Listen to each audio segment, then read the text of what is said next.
Sud Radio Berkov dans tous ses états. Le face-à-face. 13h04 sur Sud Radio, l'heure pour nous de vous présenter ce face-à-face. Jusqu'à 14h aujourd'hui, André Berkov reçoit Étienne Jacob, le journaliste au Figaro et surtout auteur de ce nouveau livre, La France des gourous, journal d'un infiltré. C'est aux éditions du Rocher. Bonjour Étienne Jacob. Bonjour. Alors Étienne Jacob, d'abord, il faut le dire, vous êtes un multirécidiviste, puisque vous avez déjà écrit un livre sur la famille. C'est vrai qu'on avait beaucoup parlé de la famille à cette époque, c'était quelque chose en plus. Et alors là, c'est très intéressant parce que vous avez d'abord adopté, je le dis moi, c'est une des très belles voies, et je dirais nobles du journalisme, c'est ce qu'on appelle l'infiltration. C'est-à-dire, vous ne vous présentez pas comme journaliste, bien sûr, et vous allez voir, vous vivez effectivement l'expérience de telle ou telle secte, on peut le dire, hein, avec chacun son gourou. Et là, je dois dire que c'est un livre passionnant, vraiment, il faut le lire, La France des gourous, et vous avez quand même des gens, alors, un que j'ai connu, c'est Raël, bien sûr, alors lui, c'est pas un nouveau, mais on va en parler. Alors, Irène Grosjean, le salon du bien-être, je cite juste le voyage mystique de Joe Dispenza au Grand Rex, l'école Aurore, le Menkai Project, le mystère masculiniste et Herbalife aussi, on connaît bien. Ouais. C'est-à-dire, vous racontez, et quel est, en fait, Étienne Jacob, le fil rouge. Il y a un fil rouge, il y a un dénominateur commun à tous ces gens. Le fil rouge, c'est d'avoir ces gourous et cette emprise qui est sur leurs membres. Et ils ont tous une idée et des fidèles qui sont absolument béats face à des théories qui sont toutes plus farfelues les unes que les autres. Et ça, c'est... Mais ça marche. Ça marche, mais ça marche toujours. Et comme vous le disiez, Herbalife, Raël, tout ça n'est pas nouveau, mais ça continue de fonctionner. Et c'est soit un business, soit aussi des victimes à la fin qui peuvent perdre soit beaucoup d'argent, mais pas uniquement ça, parce qu'aujourd'hui, il y a aussi des sectes dans le milieu de la santé. Et on peut y perdre sa santé en croyant des théories qui ne sont pas prouvées. Presque la vie aussi, enfin. Totalement. On a des faits divers régulièrement là-dessus. Et moi, j'ai pu observer des personnes qui étaient persuadées que manger cru allait être la solution pour aller mieux, ce qui est quand même terrible. Se purger une fois par semaine, selon un calendrier bien défini. On vous fait un calendrier de santé qui va apparemment vous permettre d'aller mieux. Vous participez à des stages, donc ça vous coûte plein de choses finalement. Oui, alors justement, par exemple, commençons par l'économie. C'est toujours très cher. C'est relativement cher, je veux dire. C'est très souvent très cher quand on voit il y a par exemple Joe Dispenza qui est un chiropracteur, donc c'est une pratique qui n'est pas vraiment reconnue scientifiquement. Et lui, il s'est produit au Grand Rex, donc quand même c'est l'endroit où il a payé la location du Grand Rex. Voilà, il a payé la location du Grand Rex, et il y avait plusieurs milliers de personnes totalement folles en train de danser devant lui, et des personnes handicapées qui espéraient remarcher parce que lui dit, avec de la méditation, avec les retraites que l'on fait pendant une semaine, on va pouvoir se soigner, on va pouvoir aller mieux, et on voit des changements. Et évidemment, il a cette verve américaine qui fait que c'est saisissant. Et même moi, le voir à quelques mètres de moi, je me suis dit, c'est vrai qu'il y a quelque chose. Il a un charisme, il a un charisme, il a un discours bien rodé, aucune hésitation. Il a fait lève-toi et marche, c'est ça. C'est un peu ça, ouais. Mais dites-moi, au fond, ce qui est intéressant, parce qu'on va en parler en détail, c'est que, est-ce que les gens qui viennent là, parce qu'ils sont très divers, dans votre livre, vous en parlez, c'est très divers, c'est pas du tout une catégorie de la population. Hein. On pourrait croire que les personnes qui tombent dans des mouvements sectaires sont des personnes vulnérables. Il y en a, effectivement. Mais il y a surtout une quête de sens. On est dans une société qui est quand même un peu anxiogène. Qui a perdu ses repères. Voilà, tout à fait. Ouais. Et on a souvent, dans ces communautés, chez ces gourous, on retrouve l'effet de groupe. Cet effet de groupe, de solidarité. Donc, ces personnes vont chercher ça. Rejoindre une communauté, rejoindre des gens. Voilà. Et quand moi je me retrouve chez Claude Vorillon, Raël, dans tout le groupe de Raéliens qui s'étaient pas vus depuis 3 ans pendant la crise sanitaire. Ils s'étaient pas vus pendant 3 ans. Donc c'était les grandes retrouvailles au fin fond de la Haute-Loire. Et j'avais mon petit bracelet violet qui signifiait que j'étais nouveau. On venait me faire des câlins. Et c'est vrai que c'est quand même saisissant de voir cette chaleur humaine. Alors eux vont me dire, oui, vous avez vu de la chaleur humaine pendant une semaine. Il y a rien de mal. Mais quand même, les théories de Raël, 10% du salaire aussi reversé au mouvement, et toute une idéologie autour de la libération sexuelle qui est quand même un peu douteuse. Il est allé loin, lui. Il y a eu un trip sur Netflix, je crois que j'ai vu il y a eu un documentaire sur lui. Maintenant, il est au Japon, il joue les vieux. C'est étonnant. Mais alors, justement, vous dites donc quête de, je veux dire, de communauté, de solidarité, de se réchauffer un peu, etc. C'est ça. Oui, c'est ça. Et puis, il y a vraiment ce nouveau phénomène, je dirais, enfin nouveau, depuis quelques années, renforcé par la crise sanitaire et qui est autour de la santé. Irène Grosjean va vous dire que justement, alors, parlez-nous d'Irène Grosjean pour les gens. Voilà, Irène Grosjean, c'est une. Ils vont lire votre livre, mais voilà. Oui. C'est une naturopathe nonagénaire qui donc a déjà ce charisme de la personne âgée, qui a toute cette expérience et qui va vous dire que en mangeant cru, en se purgeant régulièrement, en se soignant avec les plantes, vous allez pouvoir aller mieux, vous allez pouvoir soigner vos maladies. Donc dans ces stages, des personnes qui ont des maladies chroniques, qui n'ont plus confiance dans la médecine conventionnelle, qui vont se retrouver à croire à ces théories, à avoir un énorme espoir, et c'est dangereux. Surtout que avec Irène Grosjean dans ces stages, on a un certain Miguel Barthéléry, qui est un monsieur qui a été condamné par la justice pendant le stage. Pendant le stage, il y a eu la décision de justice. C'est ça qui est incroyable. Donc il n'avait plus le droit d'exercer. Il a continué d'exercer. Il a été condamné parce qu'il a conseillé à un monsieur d'arrêter son traitement contre le cancer. Le monsieur est mort. Et après, et puis il a été poursuivi. Enfin, il a été poursuivi et condamné. Mais alors, dites-moi, et quand justement, vous parlez de ça, quand les gens voient ça, ils se disent pas quand même il y a un problème. Voilà, un type condamné. Irène Grosjean dit rien. Mais ces personnes n'étaient pas au courant parce que ces personnes ne s'informent pas par les mêmes canaux ils ne s'informent pas par les mêmes canaux. Ils s'informent par des canaux parallèles qui font que. Mais par exemple, Irène Grosjean, comment vous avez eu connaissance, comment vous avez infiltré? C'est intéressant. En fait, on a deux figures du manger cru aujourd'hui en France. C'est Thierry Casasnovas qui lui est mis en examen pour exercice illégal de la médecine, qui a une chaîne YouTube très connue. Et on avait Irène Grosjean. J'avais le choix entre les deux. J'ai pris Irène Grosjean et j'ai bien fait parce que au final, Casasnovas a arrêté ses stages parce que il a été mis en examen. Donc c'est comme ça que j'ai découvert. Et puis on a effectivement tous ces stages qui sont organisés plusieurs fois dans l'année. Et vous y allez en tant que J'y vais en tant qu'adepte. Donc je connais un petit peu des choses sur l'alimentation. Évidemment, et comme on le disait au début, j'ai un nouveau prénom, j'ai une nouvelle fonction pour aussi me dissimuler pour me fondre dans la masse. Et donc vu que dans ces stages on est une 50aine de personnes, on arrive à se fondre dans la masse. Mais on reçoit des témoignages qui sont édifiants, des gens qui ont vraiment un énorme espoir là-dessus, qui se sentent mal dans leur peau, qui pensent aller mieux, et au final des victimes, et c'est ce que je raconte dans le livre, des personnes qui vont s'en sortir avec des conséquences, des séquelles assez inquiétantes, parce que imaginez, c'est une semaine. Si ces personnes elles suivent ça pendant plusieurs mois, comment on va s'en sortir? Pour moi c'est dangereux. Ouais. Mais Irène Grosjean elle-même, elle se sent très impunité, très. C'est quoi? Parce que c'est une vieille dame.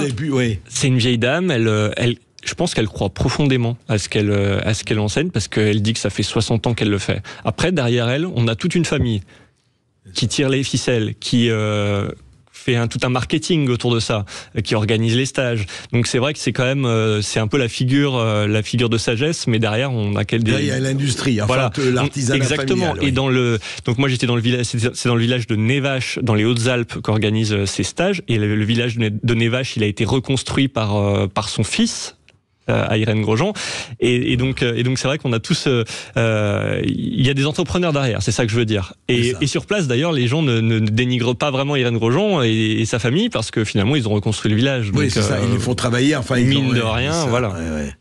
Oui, c'est tout à fait fascinant ça. Et pareil. Alors justement, moi j'ai été très frappé le Joe Dispenza au Grand Rex. Alors comment ça s'est passé? Ouais, là c'est un week-end où vous arrivez pour pouvoir entendre un petit peu les enseignements de base de ce monsieur qui est un Américain. Donc les enseignements commencent à arriver en France petit à petit, il s'étend. Et ce monsieur, il va dire qu'il va pouvoir vous soigner toutes les maladies, là encore une fois, mais avec de la méditation. Donc on fait faire de la méditation, et lui va faire des incantations sous une musique un peu mystique, un peu angoissante, et tout le monde est là et suit ses dires. Et ce qu'on retrouve, c'est qu'il va y avoir une promotion pour les stages plus longs encore, des stages d'une semaine, pour pouvoir, qui eux vont apparemment permettre vraiment d'aller mieux. Donc là on commence, c'est une entrée en matière. Oui, mais vous faites un jour ou un week-end, c'est une chose, mais une semaine, c'est... Mais je pense, 1200 €, 1500 € pour faire une semaine avec lui, pour faire de la méditation, faire des marches méditatives qui apparemment sont efficaces. Donc c'est un énorme business. Et il est plus célèbre aux États-Unis. Il est de plus en plus célèbre.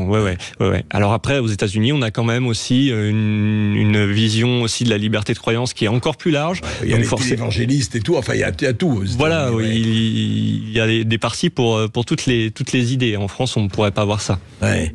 Et alors, ce qui vous alors évidemment. Et alors Raël, parce que moi j'avais reçu Raël il y a 30 ans dans une émission de télévision que je faisais à l'époque sur France 3.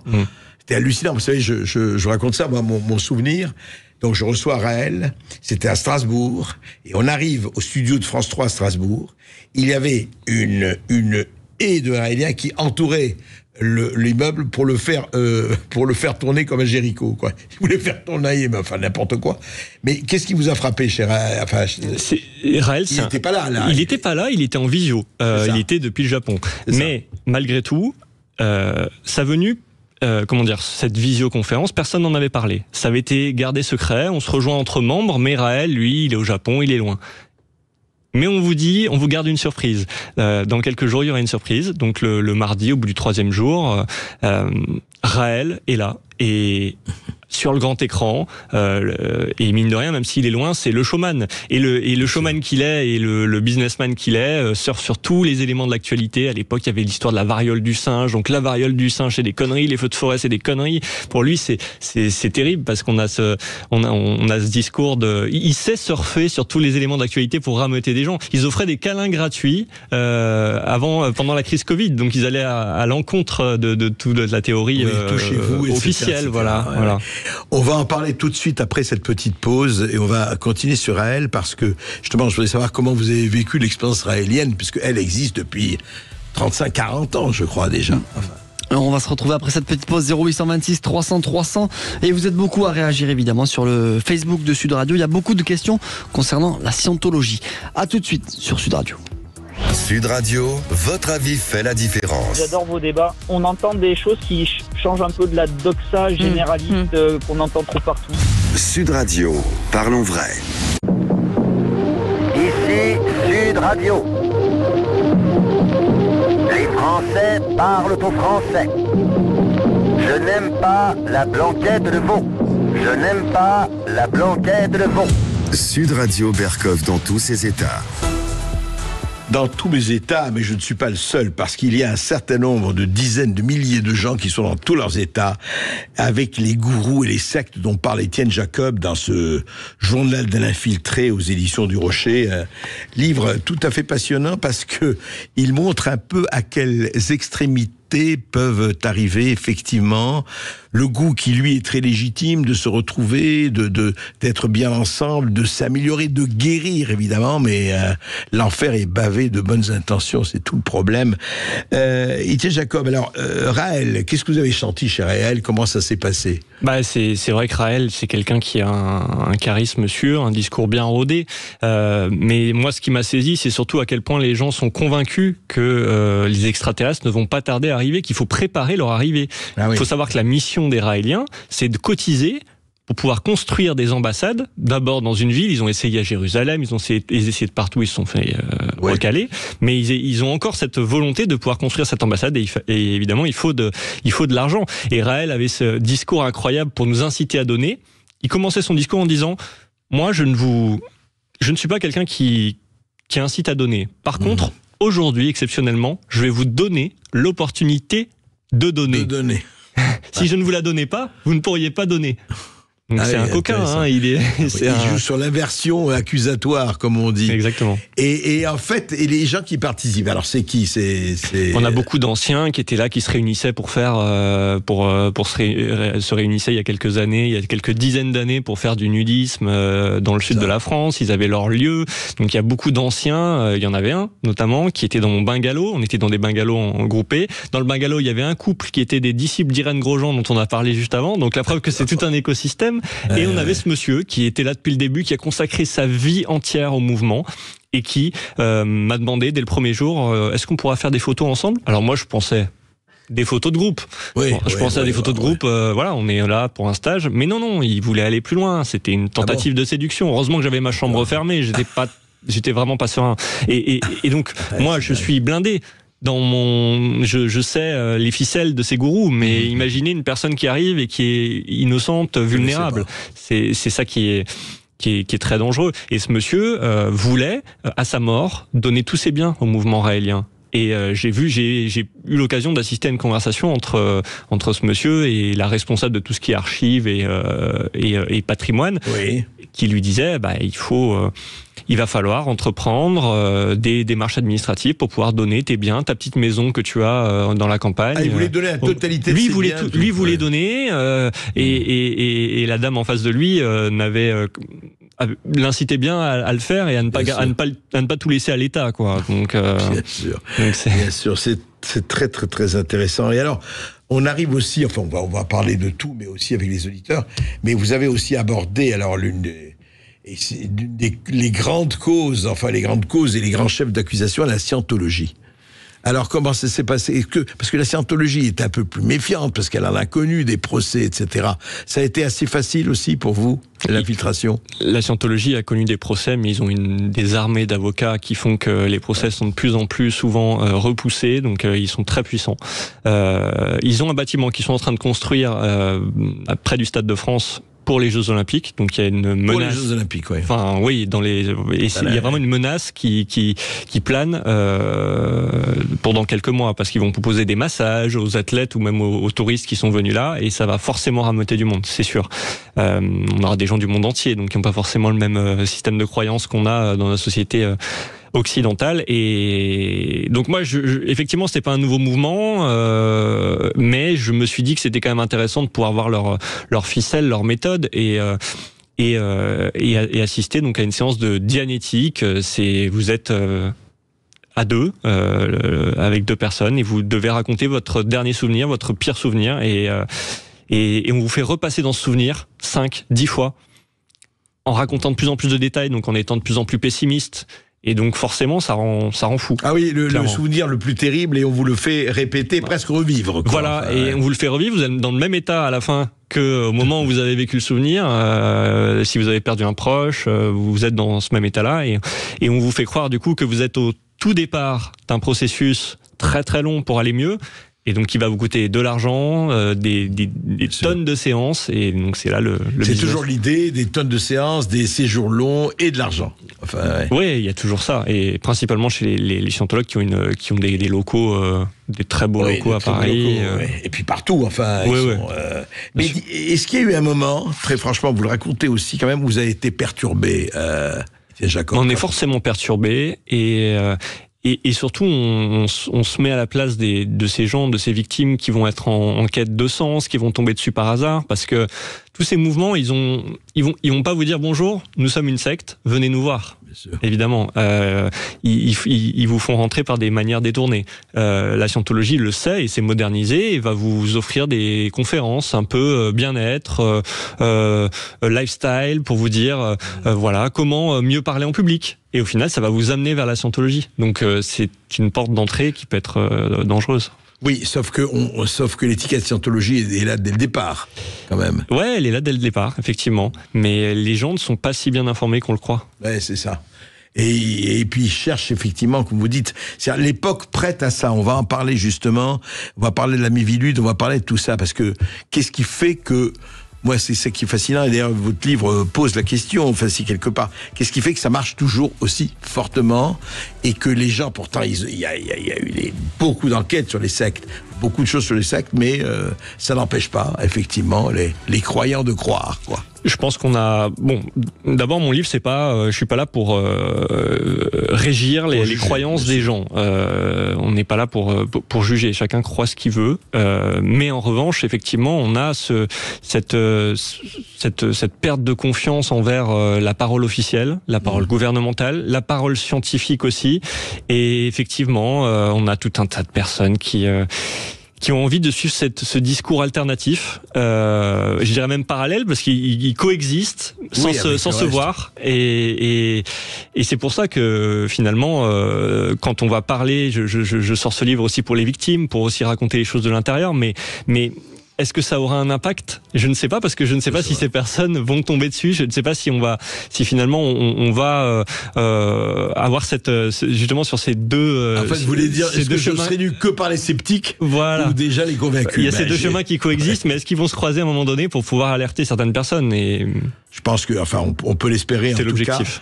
Tout cas, on en parle tout de suite après cette petite pause. Et puis pour réagir, toujours le 0826 300 300 pour poser toutes vos questions à Étienne Jacob, qui est notre invité aujourd'hui. À tout de suite sur Sud Radio. Sud Radio Berkov dans tous ses états. Appelez maintenant pour réagir 0826 300 300. Ici Sud Radio. Les Français parlent au français. Les carottes sont cuites. Les carottes sont cuites. Sud Radio Berkov dans tous ses états. En tout cas, les carottes des sectes ne sont pas cuites. On le voit avec le livre d'Étienne Jacob sur la France des gourous. Je voulais justement prendre, il y a un exemple dans votre livre, mais encore une fois, il faut le lire, qui est l'école d'Aurore quand même. Qu'est-ce que c'est que c'est ? J'avais jamais entendu parler de cette école d'Aurore. Non, pour le coup, je me suis intéressé à beaucoup de mouvements qui étaient déjà connus, mais celui-là est totalement inconnu jusqu'ici. Ouais. Il a été créé par Pierre-Yves Albrecht, qui est une sorte de philosophe qui en Suisse suivait des addicts aux drogues.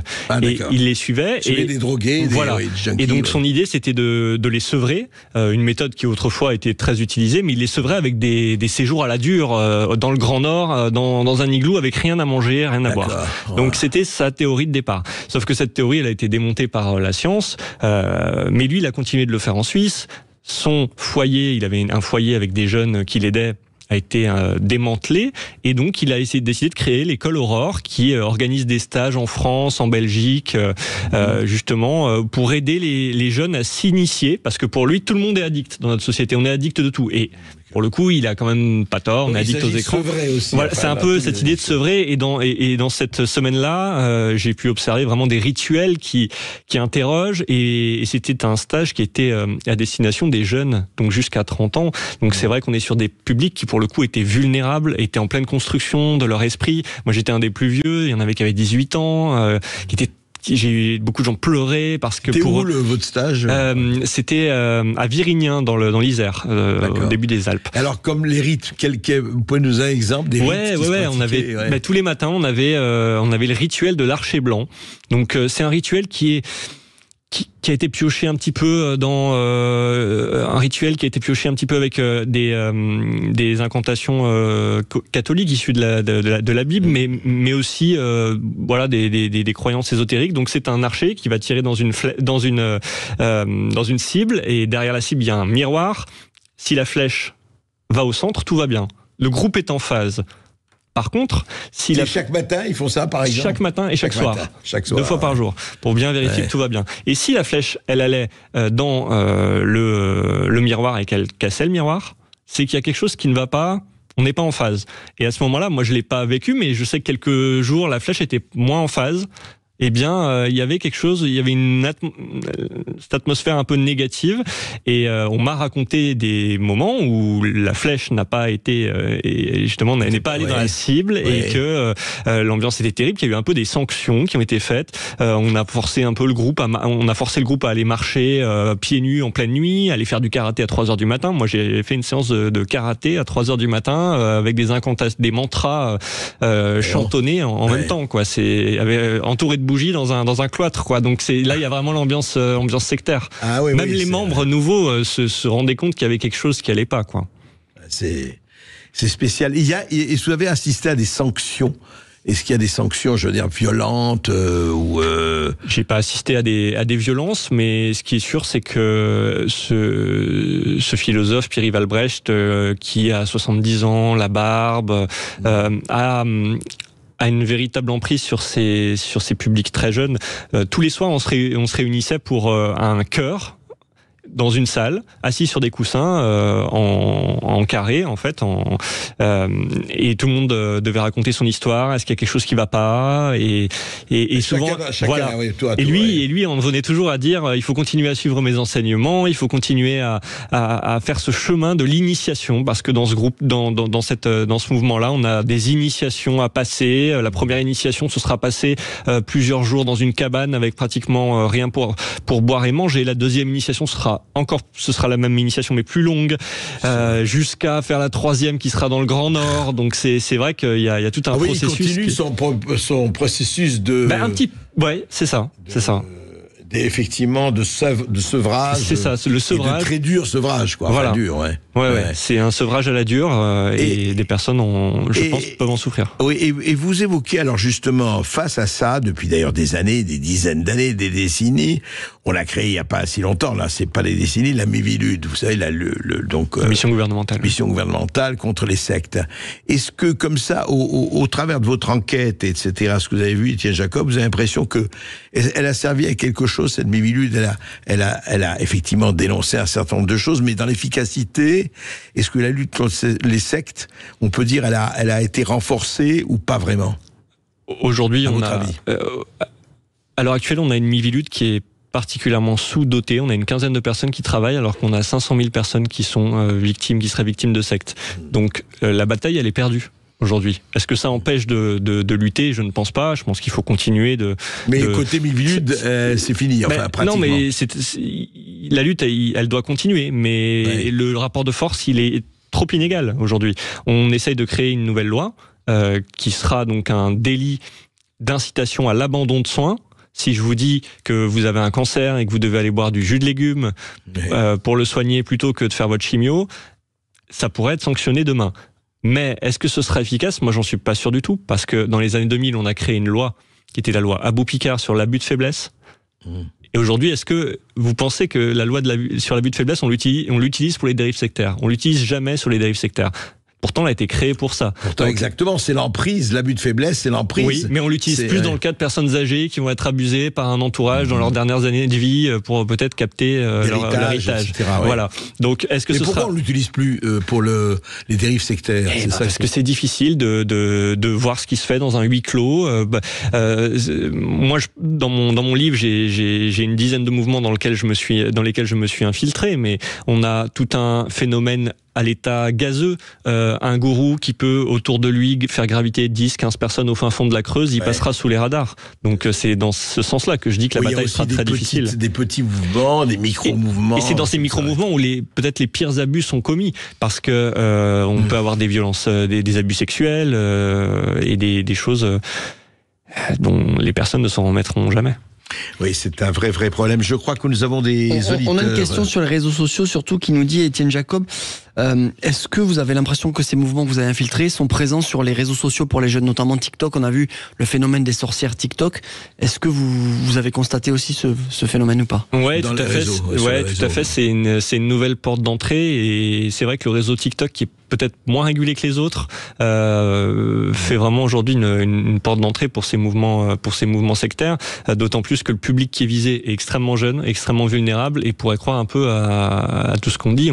Finalement, on scroll, on swipe en espace d'une seconde, et on peut voir cette méthode miracle en se disant c'est pas mal. Mais bien sûr, parce que comme je disais tout à l'heure, on n'est jamais là à dire venez rejoindre notre secte. C'est ça va pas en ce moment, on a ce coach de vie, dans le bien-être, le développement personnel, ça peut être dans le milieu de l'entreprise.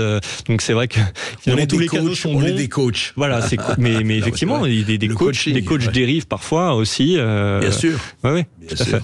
On a Chantal qui nous appelle depuis Bastia. Bonjour Chantal. Bonjour Chantal. Bonjour André, bonjour à Étienne Jacob. Bonjour. Bon, déjà, c'est très bien qu'il ait fait c'est un livre, hein, donc c'est très bien, parce que c'est vrai qu'il existe... C'est un livre, un beau livre, oui. Des sectes, Alors par contre, moi où je suis quand même sceptique, dans le sens où les gens ont de moins en moins confiance à notre médecine. Moi, je suis professionnel de santé. Hein. Ouais. Ont de moins en moins confiance à notre médecine. Ont de moins en moins confiance à la parole gouvernementale. Alors, quand on parle de gourou, bon, déjà, La scientologie a été quand même, je crois, invitée par le président Macron. Il en avait reçu à l'Élysée. Monsieur Véran se permet de traiter de gourou le professeur Raoult, qui est mondialement connu. Donc, forcément, après l'histoire du Covid, malheureusement, les gens ont de moins en moins confiance. Et puis, il y a des choses aussi qu'on ne veut pas. Big Pharma est quand même une sorte de gourou aussi. Et puis, le refus de soins sur la dernière loi qu'ils ont fait passer va complètement en contradiction avec la loi Kouchner, où les patients ont le droit de refuser des soins. Ce n'est pas pour ça qu'on tombe dans du sectarisme, je veux dire, ou alors on veut essayer des méthodes qui ont été remboursées par la Sécurité sociale jusqu'en 82 comme l'eau de Quinton, et qu'aujourd'hui on emmerde les médecins qui font des injections à base d'eau de Quinton alors qu'on sait qu'on a des résultats. Donc, oui, vous voulez dire où est la frontière, c'est ça que vous voulez dire. Voilà, où est la frontière entre la secte Non, parce que c'est vrai que une chose est de dire effectivement, on peut discuter effectivement et des vaccins, et Dieu sait si on a discuté. Et une chose est de dire vous allez soigner votre cancer avec du jus de pomme. C'est pas tout à fait la même chose, hein, quand même. Mais vous avez raison de poser le problème. Les patients ont le droit de refuser des soins. Oui, on comprend. Ça fait partie de la loi Kouchner, donc il y a une contradiction aussi. De la loi du 4 mars 2002. C'est pour ça que les députés... on est confrontés. Oui, c'est pour ça que... Étienne va vous répondre, Chantal. Oui, c'est pour ça que les députés sont pas vraiment d'accord aujourd'hui, parce que il y a toute une partie de l'échiquier qui dit que justement ça rentrerait en contradiction, donc il faut trouver ce bon équilibre. Malgré tout, on a quand même un phénomène sectaire qui est dangereux, mais effectivement, moi c'est ce que je disais tout à l'heure, mon livre n'est pas fait aussi pour... je suis pas là pour donner pour faire une police de la pensée, et ça c'est important de le dire. Vous avez constaté un certain nombre de choses. Moi je constate les choses, on me raconte, et je tiens à rester quand même assez factuel. Je suis pas militant de quoi que ce soit. Non, mais on est d'accord, et ce que dit Chantal est intéressant aussi, mais justement il faut faire la part des choses. Mais encore une fois, le livre d'Étienne Jacob est intéressant comme miroir. Vous savez, Cocteau disait il est temps que les miroirs réfléchissent. On marque une dernière petite pause, et après on aura Valérie qui nous attend au standard 0826 300 pour réagir sur Sud Radio. À tout de suite. Sud Radio Berkov dans tous ses états, midi 14h. André Berkov. Ici Sud Radio. Les Français parlent au français. Je n'aime pas la blanquette de veau. Je n'aime pas la blanquette de veau. Sud Radio Berkov dans tous ses états. 13h45 sur Sud Radio, nous sommes ensemble jusqu'à 14h, toujours avec Étienne Jacob qui vient nous voir pour ce livre qu'on vous conseille, La France des gourous, journal d'un infiltré, c'est aux éditions du Rocher. Et nous avons Valérie qui nous appelle depuis Savigny-sur-Orge. Bonjour Valérie. Bonjour Valérie. Bonjour André Berkov et bonjour Étienne Jacob. Bonjour. Alors en fait, comme votre auditrice précédente, je souhaiterais dire que s'il est évident qu'il faut, il est nécessaire de prévenir les gens contre les dérives sectaires, je trouve ça dommage de jeter l'opprobre sur les naturopathes, les gens qui prônent le jeûne, en sachant tout de même que ces thérapies complémentaires, parce que je dis pas qu'elles remplacent la médecine, mais qu'elles sont complémentaires à la médecine conventionnelle, peuvent aider énormément de gens. Ça a été mon cas. Une fois dans ma vie, j'ai eu une maladie auto-immune. J'étais en errance médicale pendant de longs mois. Et c'est en me tournant vers la naturopathie que j'ai guéri. Et à aucun moment, les naturopathes que j'ai rencontrés m'ont dit d'arrêter le traitement. Non. Enfin, je trouve qu'il y a un code de déontologie chez les naturopathes sérieux, qu'il est dommage, dont il est dommage de ne pas parler. Et s'il y a une perte de confiance envers la médecine conventionnelle, c'est peut-être aussi parce que avec tout ce qui s'est passé effectivement pendant la crise du Covid, je crois que beaucoup de gens ont essayé de trouver d'autres solutions et n'ont pas forcément accepté ce qu'on voulait leur imposer pour préserver leur santé. Et aujourd'hui, quand on parle de jeunes, on voit par exemple le professeur Walter Longo aux États-Unis qui fait énormément d'études là-dessus sur comment lier jeunes et chimiothérapie, etc. pour mieux justement guérir les malades. Et c'est dommage de vouloir jeter le discréditer toute une partie de thérapeutes complémentaires qui ne sont pas du tout sectaires. Effectivement, quand on prend Raël, là on tombe dans les illuminés dangereux, je dirais. Mais bien heureusement, tout le monde n'est pas comme ça. Oui. Et voilà. Oui, Valérie, non, je vois très bien. Et vous soulevez, enfin, pour moi, un argument légitime. Faut pas jeter le bébé naturopathe ou un certain nombre de médecines avec l'eau du bain. Et c'est vrai, parce qu'il faut faire très attention à ça. Il y a des médecines complémentaires. Je crois que Valérie emploie le mot complémentaire et il est bienvenu là, non ? Oui, bonjour Valérie. Si je peux vous répondre, pour moi, il y a eu une polémique récemment sur Doctolib où il y avait des médecins qui pour le coup étaient médecins, avaient une formation de médecine, qui proposaient des thérapies complémentaires, mais qui parfois étaient bien plus farfelues et largement plus farfelues que la naturopathie, et ça a créé une polémique parce que justement des personnes qui avaient donc le numéro de Doctolib, Doctolib pour pouvoir apparaître, proposaient à côté des thérapies complémentaires qui pour le coup étaient plutôt contestées, controversées.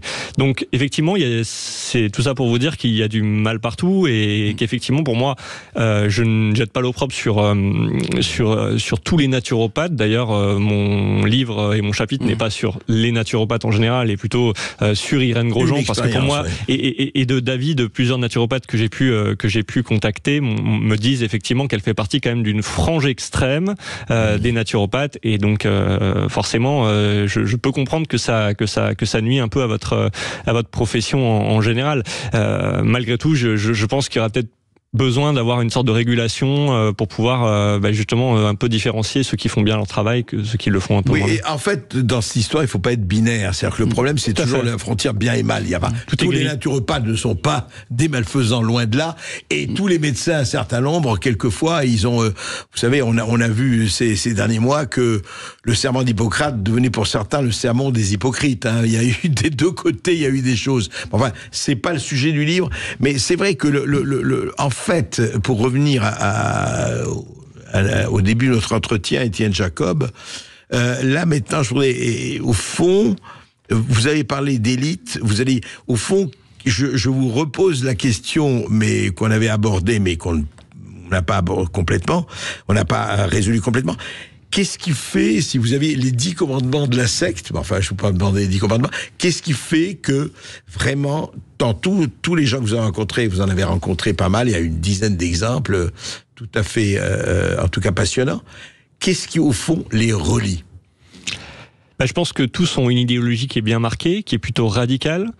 Si vous les suivez, ils vont vous amener à vous couper de vos proches, à vous couper de votre famille, parce qu'il y aura ce discours justement élitiste de dire vous faites partie, vous suivez mon idéologie, mes enseignements, donc vous faites partie d'une frange de la population vous êtes partie des élus, qui sait, voilà. Et effectivement, on a ce système-là. Il y a aussi une captation financière qui se fait dans la plupart des cas, hormis peut-être l'école Aurore où j'ai été, où effectivement on avait des jeunes, donc tout n'était pas très cher. On a des conférences qui coûtent très cher ailleurs, chez les scientologues, chez les masculinistes qu'on n'a pas forcément abordé, mais qui aussi font des stages. Donc on a un peu ce dénominateur commun, et en fin de compte des personnes qui sont des stagiaires, qui deviennent des sujets, donc qui sont en état de sujétion psychologique, qui peut avoir des conséquences graves, parce que couper de votre famille, Est-ce qu'ils sont prosélytes ? Est-ce qu'on leur demande de faire du prosélytisme autour d'eux ou pas ? Oui. Clairement, on leur demande de disséminer la bonne parole, et parfois ils le feront même inconsciemment en disant voilà, moi ça fait un mois que je mange cru, je me sens mieux, j'ai perdu 3 kilos. Moi je sais qu'en une semaine j'en ai perdu 3. Donc c'était déjà beaucoup quand même. Je suis pas très épais. Mal, ouais. Voilà, donc on peut se dire que c'est très bien, mais en fait c'est plutôt dangereux. Des purges régulières peuvent quand même créer des dommages sur l'organisme. Donc forcément, les conséquences peuvent être assez importantes. Et est-ce qu'il y a aussi ce côté, au fond, nous sommes des victimes, je veux dire, est-ce que le monde entier est là pour nous persécuter ? Est-ce qu'il y a ce côté, attention, vous êtes persécutés, on va essayer de vous dire que nous sommes, mais en fait, voilà, on essaye de... Est-ce qu'il y a ce côté quand même Oui, et la persécution les renforce à chaque fois, parce que toutes les critiques, qu'elles soient dans les médias, les reportages, vont les renforcer en disant voilà, nous on est les victimes, on veut nous persécuter, donc rejoignez-nous, parce que dans notre groupe on sera bien. on est les premiers chrétiens, on est les martyrs. C'est un peu ça. Non, C'est un peu ça. Ouais. Et au fond, aujourd'hui, quand vous êtes sorti de cette enquête, vous avez écrit le livre. Est-ce que, alors je voudrais revenir à la technique de l'infiltration, est-ce que vous allez utiliser cette technique de l'infiltration, donc de ne pas dire que vous êtes journaliste, mais d'être acteur dans d'autres domaines? Est-ce que ça vous tente toujours? Oui, tout à fait.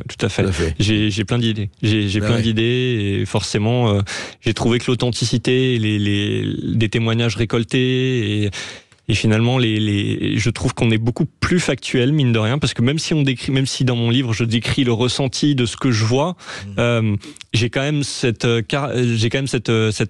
pancarte de journaliste qui me fait dire que je vais pas non plus juger les choses et essayer d'être le plus impartial possible dans ce que je décris. Et forcément, ça peut être intéressant dans plein de domaines, que ce soit dans des domaines liés aux faits divers, des sujets de société, l'école, ou des choses comme ça. En fait, vous avez le sentiment d'avoir reçu 10 fois plus ou 100 fois plus de confidence que vous auriez reçu si vous étiez « je suis journaliste et j'enquête sur votre mouvement ». Mais totalement, il y a ce filtre, cette barrière-là qui, moi, m'agaçait. Parce que j'ai pas commencé à travailler sur les sectes avec ce livre. Donc je connaissais ces mouvements-là. Et j'avais toujours cette barrière-là qui me décevait un peu. Et je trouve que moi, je suis fier de ça dans ce livre-là. C'est d'avoir réussi à rendre les choses de la manière la plus authentique possible. Parce que le journaliste, on lui donne pas tout, malheureusement. Non, bien sûr. Et puis, à raison, parce qu'on ne sait pas. On s'en méfie, c'est logique. On s'en méfie. Et oui, et puis on le connaît pas, donc on peut pas tout lui confier. Alors que la dette, vous êtes dans le même bateau. Alors, justement, une dernière question. Ce qui m'étonne dans ce que vous dites et dans ce que j'ai lu de livre, c'est qu'on n'a même pas cherché à enquêter un tout petit peu sur vous en disant oui, mais ce type, c'est qui? Bon, on vous a demandé vos papiers, vos papiers, votre CV ou quoi que ce soit, parce qu'il y a quand même on reçoit pas. Si je vais engager quelqu'un ici à Sud Radio ou autre, je vais quand même me renseigner un peu. Ouais, alors comment ça se passe là? Il y a rien. Vous arrivez comme un... Certains mouvements qui ne sont pas vraiment professionnalisés n'ont pas forcément cette méfiance. C'était le cas d'Irène Grosjean. L'école Aurore n'ont rien vérifié du tout. Ça a été très facile. Pas besoin de faire de faux. Et je n'en aurais pas fait, c'est interdit. Mais en vérité. Mais vous avez fait les faux pour telle secte quand même. Eh ben j'ai pas eu besoin, il demandait même pas de carte de visite, rien. Non, on est dans c'est ça que je suis étonné. C'est désorganisé. Pas donc une carte de visite, pas un mail, un faux mail, des faux comptes sur les réseaux sociaux, oui. Ça oui, j'ai dû quand même créer tout ça et créer aussi tout ce discours. Je viens de découvrir et j'ai un autre métier à côté aussi parce qu'il faut que j'apprivoise aussi un autre métier. Donc je disais que je travaille dans l'immobilier par exemple parce que autour de moi on a travaillé dans ce domaine-là. Donc c'est comme ça que j'ai réussi à m'infiltrer chez eux. Malgré tout, quand je suis allé chez les scientologues, normalement ils vous rappellent. Et une fois que j'y ai été, je n'ai pas vraiment été rappelé, alors qu'en général, ils insistent énormément. Alors, soit j'en suis sorti très traumatisé, parce que c'est vrai que sur le moment, j'étais tellement en crise d'angoisse quand je suis sorti de tout ça, que qu'ils se sont dit, voilà, celui-là, à mon avis, il a pas aimé, il reviendra pas. Ou alors, ils ont un service secret, et ils ont un service secret qui enquête, qui est connu pour enquêter. Ils ont une cellule spéciale pour enquêter sur les gens. Les scientologues, ça. Oui. Voilà, et qui aurait éventuellement pu me découvrir, mais bon, ça n'a eu comme conséquence juste simplement de ne pas être rappelé. Donc, pour le moment, votre livre vient de paraître, bien sûr, vous avez eu des réactions déjà de leur part? J'ai eu quelques réactions, oui, j'ai eu quelques réactions, mais souvent un petit peu ça va être des insultes, des menaces. Les gens ne sont pas contents parce qu'ils pensent qu'ils m'ont confié des choses et que je leur ai menti. Et finalement, ils n'ont pas tort. Après, l'idée n'est pas qu'ils soient reconnus dans le livre. Je prends toutes les précautions professionnelles pour protéger aussi ces sources-là. Vous changez les noms, vous changez évidemment, tout ça, évidemment. Bien sûr. Merci Étienne Jacob. Je crois en tout cas c'est un livre à lire vraiment. C'est comme un roman, je dirais pas policier, mais c'est un roman effectivement, un itinéraire et un fil rouge de gens que vous côtoyez et que vous connaissez peut-être très bien et vous découvrirez un autre aspect de leur personnalité. Merci. La France des gourous, journal d'un infiltré aux éditions du Rocher, ça sort le 3 avril. Merci beaucoup Étienne Jacob d'avoir été avec nous. Tout de suite, c'est Brigitte Lahaye sur Sud Radio. À demain. Sud Radio. Parlons vrai. Parlons vrai. Sud Radio. Parlons vrai. Sud Radio. Parlons